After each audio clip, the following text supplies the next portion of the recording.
5 choses à connaître sur la drépanocytose. Alors, la première chose, c'est que la drépanocytose est une maladie qui est la plus répandue, donc la maladie génétique la plus répandue dans le monde. Mais paradoxalement, elle est la plus méconnue du plus grand public.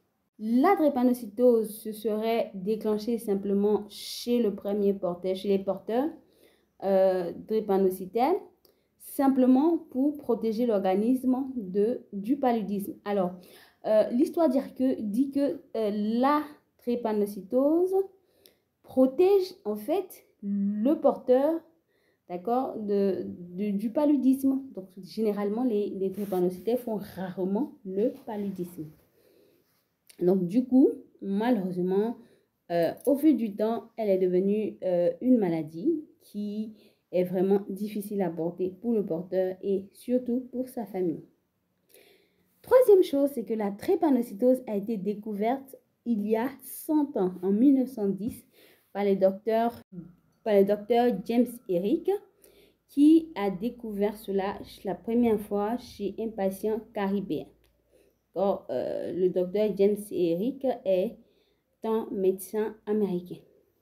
La drépanocytose est une maladie qui ne se guérit pas avec des médicaments, sauf avec une greffe de moelle osseuse, et cela dans un cas bien spécifique, dans un cas de complications qui nécessite vraiment une greffe de moelle osseuse. Et c'est vraiment coûteux, et tous les drépanocytaires ne peuvent pas forcément avoir une greffe de moelle osseuse. Alors, pour pouvoir vivre aisément avec la drépanocytose, il faut simplement avoir une très bonne hygiène de vie, s'assurer qu'on respecte tous les interdits, oui, parce qu'il y a des interdits, et qu'on arrive à vivre correctement.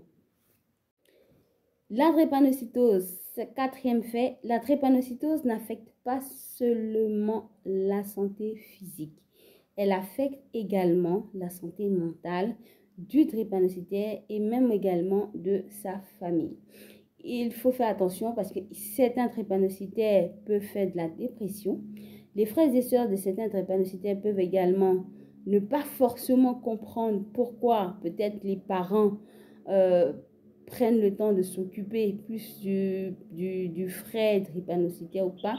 Alors, il faut s'assurer que les parents arrivent à expliquer ce que vit l'enfant drépanocytaire, de sorte à ce que les autres frères puissent comprendre et puissent être là en soutien pour soutenir, peu importe la situation du frère drépanocytaire.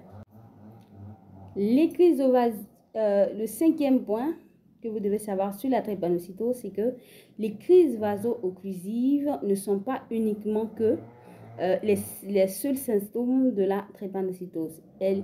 Il y a une pléiade de symptômes, l'anémie, le priatisme, les complications telles que l'ulcère de jambe, l'AVC et j'en passe. Alors, j'en ferai une vidéo plus détaillée sur tous les symptômes ou toutes les complications de la drépanocytose. Alors, voilà 5 points que vous devez comprendre et savoir sur la drépanocytose. Portez-vous bien et si vous avez des questions et